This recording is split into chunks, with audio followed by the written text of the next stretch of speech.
Hello, welcome to Cowboy Red. The international break is finally over and the Premier League is back as Nottingham Forest welcome Burnley to City Ground on Monday night.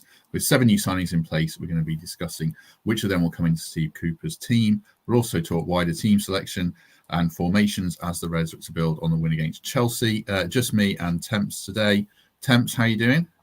Yeah, good, mate. Just back from holiday. I think I was one of 20,000 disorganised tourists who expected to see Leo Messi play for Inter Miami on the one weekend when he wasn't available. So, yeah, had a lovely time, mate. But good to be back and talking Forest. Yes, absolutely. I've just had one of those alerts that says Chrome will relaunch in 40 minutes. So we're going to be done in 39 minutes, I think, at this rate. We'll make sure we're done and we don't have to disappear as this ends. And we're doing this a little bit early in the week because of diaries and everything. Normally like to get the injury news from the manager, but let's be honest, it's not entirely relevant with what he says and how the team materialises on the Saturday afternoon or the Monday night in this instance. How are you feeling about the game in general? A lot of expectation that Forest are going to win. Do you see it as a home banker or not?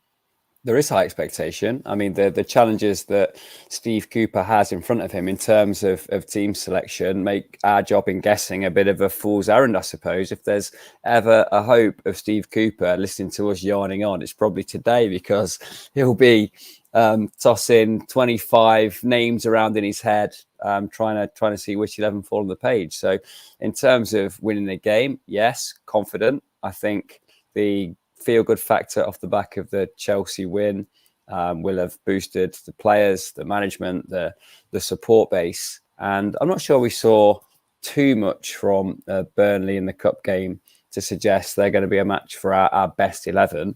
The challenge being, how quickly can we settle into that? Can we find rhythm and poise and make the key moments in the game count for us? Post Brennan Johnson era as well, which undoubtedly will change the way that we play. And the balance of play in terms of the focus down the right-hand side that there's been over the last season and a half. So, just so many moving parts, pieces up in the air, but we have to be considered short price favourites for this game. Do you see any relevance at all to that Carabao Cup game to this one? No, so much water under the bridge between now and then. I think very, very different personnel will be on display here. Burnley had their own injury problems in that game, as we saw, with the amount of enforced changes that they had to make. They'll be boosted by it, though. I think whilst we're trying to detach too much relevance from that fixture, they'll attach a lot to it. They'll talk about the way that they dominated possession on the road. They'll talk about the manner in which they're able to get in our faces and to frustrate a team who had a remarkable spell of form at the City Ground before that fixture. So yeah, that game was a favour for Burnley and is one they'll take heart from. But I think it'll be an all too different proposition when they face us in the league. I think my one worry about Burnley is that they got so battered by Tottenham. And they're playing, I've said this before, they remind me a lot of the way we came up last season when we played Spurs at home with no one up front and we're passing it around for fun and creating chances, but also we were too vulnerable and we saw how we kind of cascaded and fell apart. Are you a little bit worried that Burnley might learn a lesson and come here and shut up shop and we'll struggle to break them down? I don't think so yet. I mean, look, they breezed through the Championship in a far more convincing manner than we did, right? There was a turning point when Steve Cooper came in and he got us going, but we got into the playoffs and snuck through a pretty tight semi-final tie. And we all saw what happened in the final. Their promotion campaign was altogether different. They had it their own way throughout most of the season, style in which they dominated the ball, ground teams down, passed them to death. So I think it would be a bit of a leap for a footballing man like Vincent Kompany to step away from that. So hopefully that's to our advantage. Hopefully they do still fancy themselves as being free-flowing and a bit fanciful in the manner in which they go about the games, and we can use a bit more guile, use that pace that we have in getting from defence to attack in breakneck speed. And also just that little bit more resilience that goes with having had 3 transfer windows now at Premier League level a complete change of the profile of the squad and a bit more top level now. So yeah, I'm confident, repeating myself a little bit and convincing myself, I suppose, that we're a different proposition now to before the transfer window. But I just don't see any way in which injecting this number of players of this quality cannot improve the prospects of the team. Yeah, I do go into the game confident, but I'm not expecting anything other than a very close game again. I know people had this expectation we'd batter Sheffield United, and I didn't think we would. I thought we'd win that game, and I think we'll win this one, but I think it's going to be another close one because these new signings aren't all going to come in, and we are still very much a work in progress, and we are a team in the second season in the Premier League, which brings me on to one other point I wanted to raise. Before that, I should do my usual like and subscribe appeal. It all certainly helps. We have so many more viewers than we have subscribers for these videos. So if you are watching on YouTube, do subscribe, do like the stream. And if you're on iTunes, do subscribe as well to make sure you don't miss an episode. You'll get an alert, I think. So do that. And the other point I want to follow on from this kind of weight of expectation was something we've discussed about the atmosphere in the ground and the importance of it.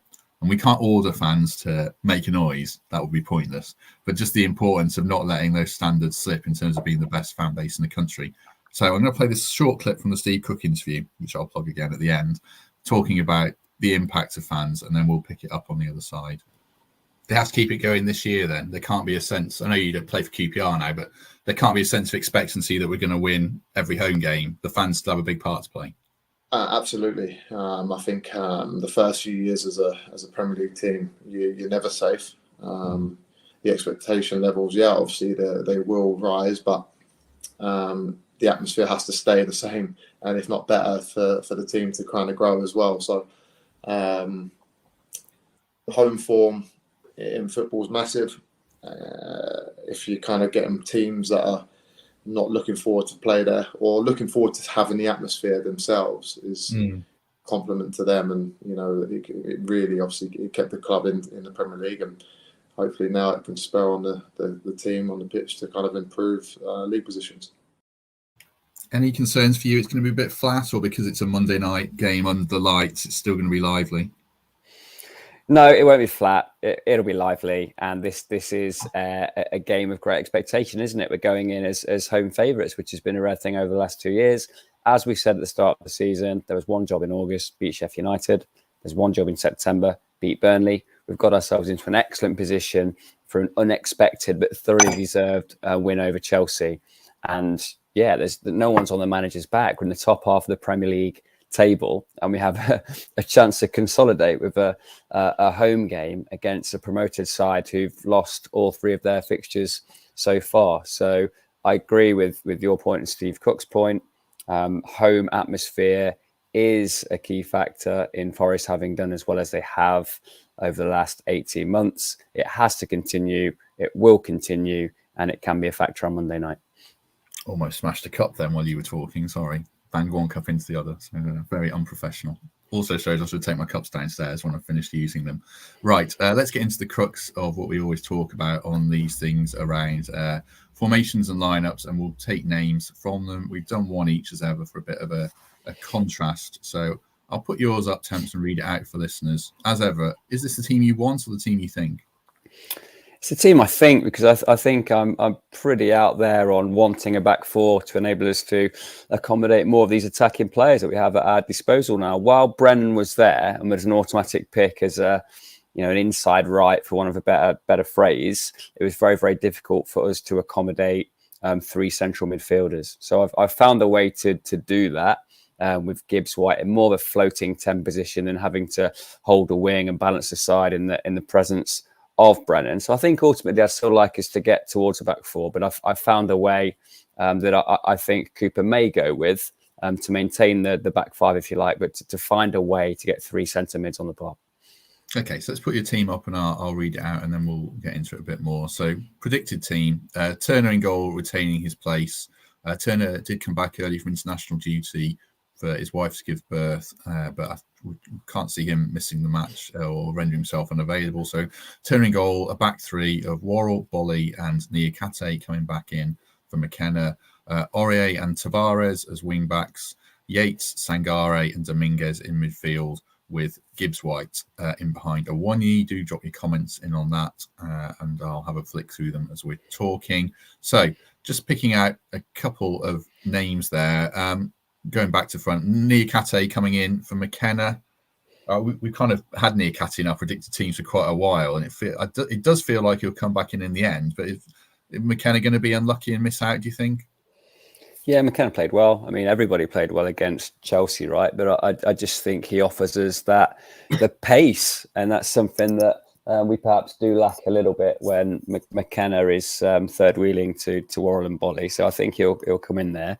I'm assuming here that Felipe isn't quite being considered just at this point. He's considerably lacking in match practice. He will get into my best 11 eventually. So he's just not quite for now. But yeah, there's been a lot of focus on Niakate's injuries, hasn't there, over the last 12 months. I think when he's at his best and fit, he fits into this side. And I think this might be the game that we see him introduced. Let's say Felipe is deemed fit and he's had 2 great weeks of training. Would he come back in, and if so, for who? Yeah, probably for Willy Bolly. I mean, Willy Bolly has been a bit of a revelation in winning headers and tackles and being resilient when we've had our backs against the wall. But he's not necessarily the most complete defender. I don't think his ground game is as good as any of the boys that we've mentioned, but he would be our strongest player in the air by some margin. So still a useful squad player for me, and no hesitancy in starting him in a Premier League game. I just think we all agree that Felipe is our most poised defender and perhaps the calmest under pressure. You've got Tavares in. I think Aina's been really good, to be fair, so far. Tavares did fine coming off the bench at Stamford Bridge. Is that an assumption that you just think if we're playing wing backs, he is the first choice then for that role? Yeah, I think so. I think the most marginal calls are probably the wing backs. Montiel will not have come to this club thinking he's going to be an understudy, but Aurier's body of work deserves a bit of longevity, a bit of loyalty. I think you can make a case on either side, Tavares versus Aina, Aurier versus Montiel. And Nico Williams hasn't even been mentioned in that conversation. So I don't think there's an obvious number 1, number 2 on either side. I think both of those places are up for grabs. The same could be said of the keeper. I don't think there's an obvious 1 or 2. I think there'll be significant competition between those two. So you're starting to see the depth now. You're starting to see several positions where, not that injuries don't matter, but there's no massive drop off between player A and player B playing in certain positions. So wouldn't be disappointed or surprised if we saw Montiel or Aina, but it's Tavares and Aurier that I've plumped for on Monday. And then looking at the midfield, I think I saw Greg Oram in the comments point out Mangala had a good international break with Belgium, played 90 minutes, got an assist. He misses out at the expense, I guess, of probably Dominguez from this lineup. And Danilo, we should say, we're assuming he's out with a hamstring problem. Is Mangala unfortunate or not? Yeah, Mangala is very unfortunate, but again, wouldn't be surprised if he started. He did look good for Belgium, and he's been good for Forest this season. I just think Sangare is the player that we've targeted beyond anybody else. He's a player that this club has now spent more money on than anybody else, and clearly he has to come into this side. I don't think Ryan Yates is our best player, but you could make an argument and say he's our most important player. There's a big difference in results in recent months when he plays and doesn't play. He brings an energy, a passion, an organisation, and also an ability for others to take risks and move forward, knowing that he is well positioned and also has the organisation and powers of recovery to get us out of bother if we find ourselves turned over in an awkward position. So Yates, for me, still maintains his place. Sangare comes in as our record signing, and Dominguez hasn't been away. He's had 2 weeks at the training ground with Forest and is perhaps the most prepared of the new signings to come into the side. Mangala would be unfortunate. He'd be under even more pressure if Danilo hadn't have pulled his hamstring, and he could yet start this fixture on Monday. But I just think the blend of those three at the expense of width makes us a far stronger team, able to establish a platform and perhaps able to become more of a possession side, more poised, more able to change the point of attack rather than getting from back to front in as quick a time as possible. Yeah, I think I'll take the thing off the screen for a minute and we'll come back to it. I think Mangala is a really interesting case because you look at midfielders, and we've said this before, you either need to score a goal, stop a goal, or create a goal. And Mangala is a real good all-rounder, but he doesn't excel in any of the three.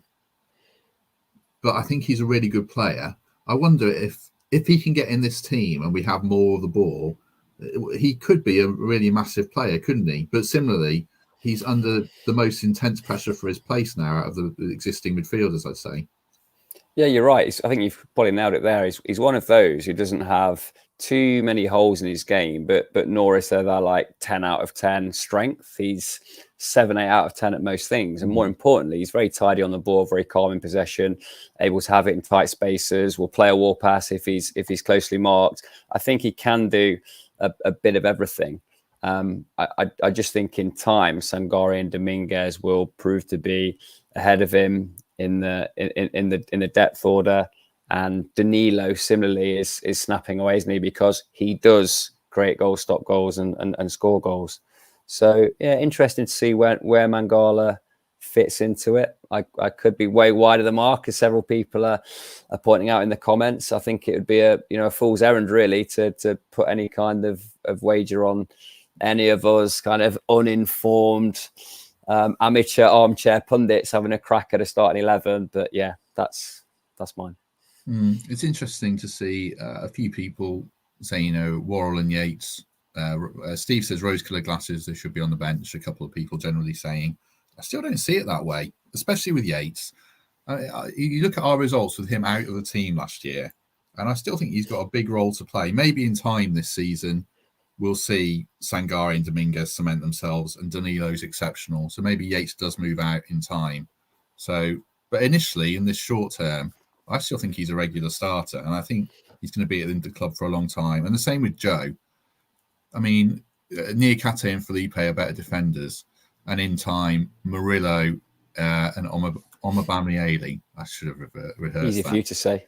Exactly. But yeah, he sounds like a massive prospect. And I think as a ball-playing defender this time next year, I think he'll be big for us. But at the moment, he couldn't get in Norwich's team in the Championship. Murillo hasn't played a lot of football at all. And I don't think we should expecting a 21-year-old to come into the Premier League straight away. So, and I would still pick Joe over Willy Botley for the reasons we discussed around ball distribution. We need someone who can pop the ball into midfield so we can break lines quickly. And that's probably Botley's weakness. And none of our centre-halves are particularly amazing at that, including Worrell. But that's why, for me, at the moment, they're still big cogs in this team. And even if they're not 10 out of 10 players every week, because if they were, they wouldn't be playing for us still, would they? Well, it's one part of the squad where they're not all going to be happy, and they're not going to get anything out of playing for a Premier League B team. So you could probably still make an argument once the dust settles for some of them getting some minutes elsewhere or going out on loan in January, because you're not going to carry 3 centre halves on your bench in the Premier League. I think you're right that Omabamiele and Murillo are not necessarily going to break into the side this year. They've been identified as players that are going to grow, develop, become extremely valuable to this side in a year, 2 years' time. I wouldn't bet against Felipe and Botley leaving the club next summer. And at that point, depth is required. You could perhaps put McKenna into that same bracket. But Worrell is going to be around until at least the end of 26. Niakate has time on his side. 2 exciting young prospects there that you've mentioned. So brilliant succession planning, really logical for me. Some of these signings will fail, of course. Like, it's been a really active window. I don't think there's ever been a window where you've signed so many and they've all gone on to have settled careers at the club. So look, let's believe in what's happened. Let's take some time, assess these players as and when they get into the side, but know that now more than ever, centre half depth is not something that we have to worry about. No, I agree. But certainly till January, I don't think there's any need to rush players in, especially when we're actually defending pretty well this season. Our defensive numbers are very good, so there's no great rush for me. And another thing that Steve Cook said that I thought was interesting this week was talking about the value of Yates, Worrell, and Brennan and what they bring to the dressing room and bring to the team. And he said, fans need to be a little bit careful what they wish for when it comes to drumming them out. So that did strike me. I know we get people saying we're too protective of them, but it's for a reason, for the greater good. That's why I would still have them very much around the team. I've got 20 minutes till I have to relaunch the Crones. We better get cracking, Temps, because if it does relaunch, we might just disappear. Well, tell us your team. Let's have an argument. Yeah, okay. Well, this is sort of just an alternative team more than my team. So, as you said, you'd like to see a back four. I'd like to see a back four. So I'll read this out. Turner retains his place in goal. Back four: Aurier, Worrell, Niakate, and Ola Aina. 3 in midfield: Yates, Sangare, and Dominguez. Dominguez didn't go away with his international team, so he's had 2 good weeks training, so I could see him coming in. Elanga, assuming he's fit. I know he pulled out of the Sweden squad, but if he's not, I just put Hudson-Odoi in there. He's had 2 weeks training as well. Gibbs-White in behind Awoniyi. I know that front three looks a bit wonky, but Elanga's sort of playing that Brennan role from the right or from the left, but kind of running centrally when we're on the counter-attack. So it is a 4-3-3 for me. You throw some comments and questions at me if you want. Well, the reason I like 4-3-3 is it can become 4-5-1 without the ball. It's really, really adaptable. The cover is there with the blend in central midfield there, which I think is something that we all like. But this is a way of getting an exciting player like Elanga or Hudson-Odoi on the pitch in place of a third centre half, which we don't necessarily need if we can have that screening player in central midfield protecting the defence. So I would love us to get to this kind of shape because of the balance of the squad now. And I suppose that the question I'd chuck at you is, can we provide as much as we have been for Awoniyi without Johnson on the page? Can Elanga and Callum Hudson-Odoi fill that void? And if the answer is yes, and we can be as defensively solid with the back four, but more creative with the personnel we've got on the pitch here, is this the moment in time where Forest cease to become a back foot counter-attacking side and can play a bit more possession-based football against weaker teams at home? Yeah, I think you're right. There's a few keys to it, aren't there? I mean, the Sangare role is essential to give us the base to control the midfield. And then there's a lot of pressure on Elanga or Hudson-Odoi or even Origi to step into the attack and get goals and make an impact. Because we can't rely on Taiwo Awoniyi to get all our goals, especially now Brennan's gone. And Ryan Yates as well. I think he can get more goals. And Gibbs-White. Gibbs-White's an interesting one. I've seen a few people saying he should be left out. He's not played well this season. I've not really seen that personally. I thought he was good at Chelsea in terms of doing the nasty work. And we haven't had games that particularly suit his skill set going away to these tough places. What have you made of him so far? Look, it has to play for me because there are luxury players are going to drift out and drift into the kind of rhythm and focus in a particular game. But where do we want to get to? We want to get to a place where he's on the ball 15, 20 times a game, running at players, playing those balls that only he can, seeing things that only he can. I think he's an exceptional talent. And while he's had the odd off day, they've been few and far between. And generally when he's had a run in the side, when he's found a way to link up with particular players, he's really shone. I think the strongest link up he had was with Brennan Johnson. So he needs to retune and become more adept at the type of run that Elanga and Gibbs and Hudson-Odoi make. I think he's got Taiwo style and preference zoned in. But yeah, Morgan Gibbs-White is in both our teams for a reason. And that's because he can unlock Premier League defences. Would be a far weaker team without him. Yeah, I think he's essential. I mean, you look at the other midfield options, there's quite a lot of athletes in there, but there's no great creativity. I know Dominguez and Andre Santos, who's not in this team, but I'm sure he's going to have a big role to play this season. They can play a more advanced role. Danilo, obviously, like we said, we think he's missing out with injury. They're good athletes, but there's no great, incredible passes that I've seen. I've seen a highlights reel of Dominguez, and he looks like he's decent on the ball, but I need to see him in person to really judge that. There's a few people saying in the comments, without MGW, we lack creativity. And I think that's fair, certainly.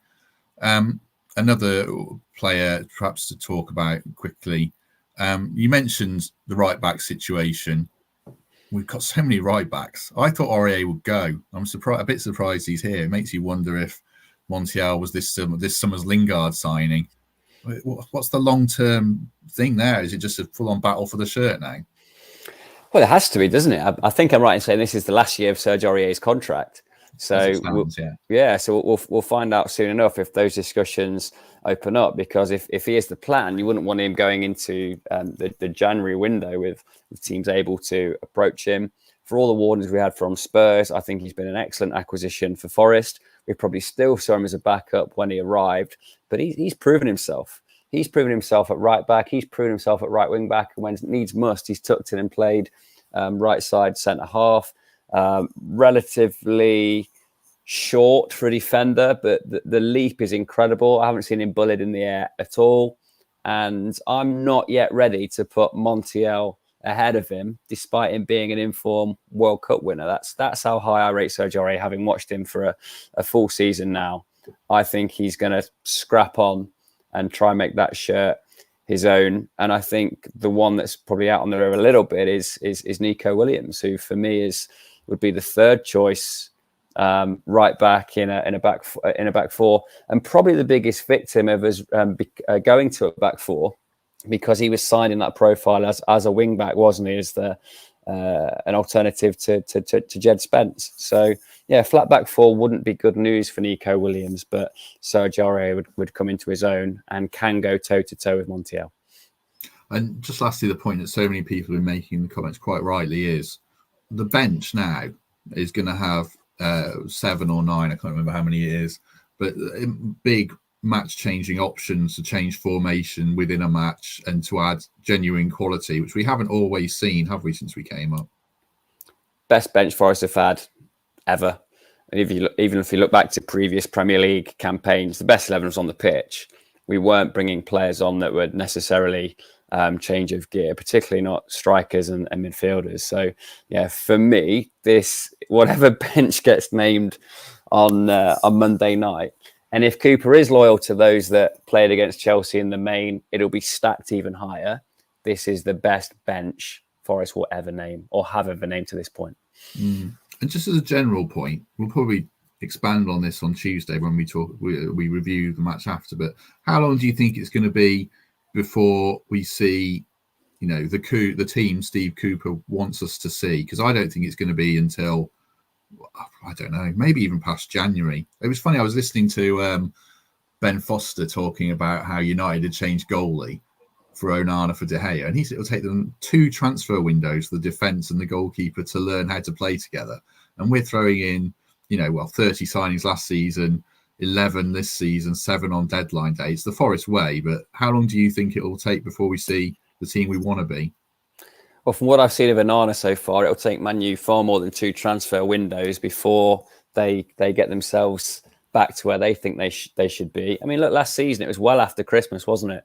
It was trial and error until that point, until we found a side and a formula that worked for us. He's got this massive debate in his head about back 4 versus back 5. He's got to try several different combinations in central midfield. So I think you're probably right. Whatever side we see on Monday, the wheel will be spun as more of the new signings improve their capabilities in training, as Felipe comes back into fitness. So yeah, I'll agree with you. Could be 2-3 months or more before we find our very, very best team. But I think in any event, we're better established now and better able to accumulate points as we go through that experiment. Because there were times last year when we were just getting rolled while, making comments and suggestions from afar about who could come in and improve the team. I just think there's more experience and capability there now. And it would be nice to consolidate that on Monday night and to find ourselves with a nice cushion throughout the season rather than being anywhere near that relegation scrap. Last question, probably. When we were on with Fletch, Gary, Mikey and Greg, I gave you a chance to revisit their pre-season predictions. I don't think you're with us on Tuesday, so I'll give you your chance now.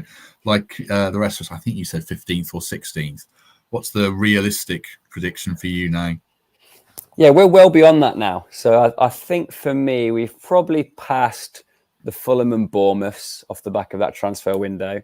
And we're probably, some will be thinking we're kind of in that mix with the West Ham's, Crystal Palaces, who were down to occupy 10th, 11th, 12th. So I will revise my prediction.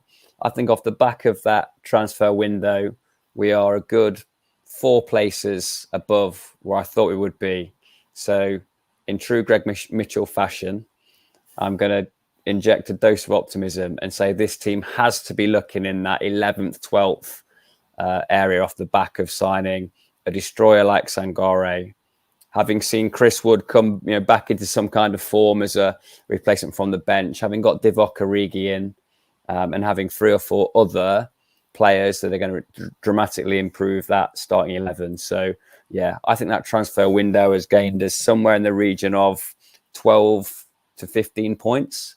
And that should be enough to get us to 11th or 12th position. Yeah, I was thinking 10th to 13th. I think something like that is very much attainable now. I do still think there's teams that are significantly ahead of where we are. Obviously the big clubs, but still like Newcastle, Aston Villa, Brighton have got better squads that are further along. I don't think we can get near them this season. And perhaps Brentford as well. I don't know how they're going to go with when Tony comes back and stuff like that. But generally, I think, we're up there around West Ham and Palace and teams like that now. And we've hopefully outstripped certainly Everton and Wolves and teams like, we just don't know. You don't know how long it's going to take to bed in. And, we were terribly unlucky last year with injuries, and touch wood, that doesn't happen again. So, but generally, the next 3 in our sights, those aren't they? Like Crystal Palace, Brentford, West Ham. I think Villa upwards. So if we're considering a top 10 of City, Arsenal, Liverpool, Spurs, Man U, Chelsea, Brighton, Newcastle, Villa, we've got to consider ourselves a long way clear of the promoted teams. I think Wolverhampton, Fulham, Everton, Bournemouth. Yeah, we're in a dogfight now with that true mid-table. Forest, Palace, Brentford, West Ham. Let's get in that mix, cause some upsets. Back-to-back wins in the Premier League, as Fletcher said in the past, like just get you so far. And on to the next game. Yeah, definitely. I think we'll leave it there. Any other business for me, I will just plug the Steve Cook interview we had the other day because it's had loads of good feedback. So if you haven't seen it, do give it a watch or a listen. Really good guest, really interesting and insightful, talking about the playoffs and the shootout against Sheffield United and little things like they had a meeting where they were told they would have given 6 or 7 penalties away in the Championship defending corners compared to how you defend them in the Premier League, and the differences and the step up was fascinating, and stuff around Cooper and the squad and his own role of not being in the 25-man squad was really good stuff. So check that out. And like I say, do like and subscribe. I know I sound like a nag. Temps, anything else from you? I'll echo that. What you're doing sitting here listening to me when Steve Cook's on YouTube. So go and have a listen to that true inside story from a player that made a key contribution at a key time. And I think he also said he was an occasional listener as well, right, Matt? So he did. Yeah, what a fella. Yeah, I was shocked when he said that. He said, I've seen quite a few. So, the dream is, the plan is hopefully to have him back on in the pundit's chair once or twice this season. We'll see how that pans out. Right, we shall be back with one more episode before the Burnley game. Touchwood recording another interview to go out on Friday, probably. So I never say who it is anymore because they always fall through if I do. But that'll be out on Friday, and we'll be back on Tuesday post-match with Greg, Emily, and perhaps Nigel Jensen. So we better win if Greg and Emily are on, because they're not the panel for if we've lost the game and doom and gloom. So there we go. Thanks very much for everyone who's watched along. Very much appreciated. Lots of comments, which always helps. So do join us again soon. Temps, thank you very much.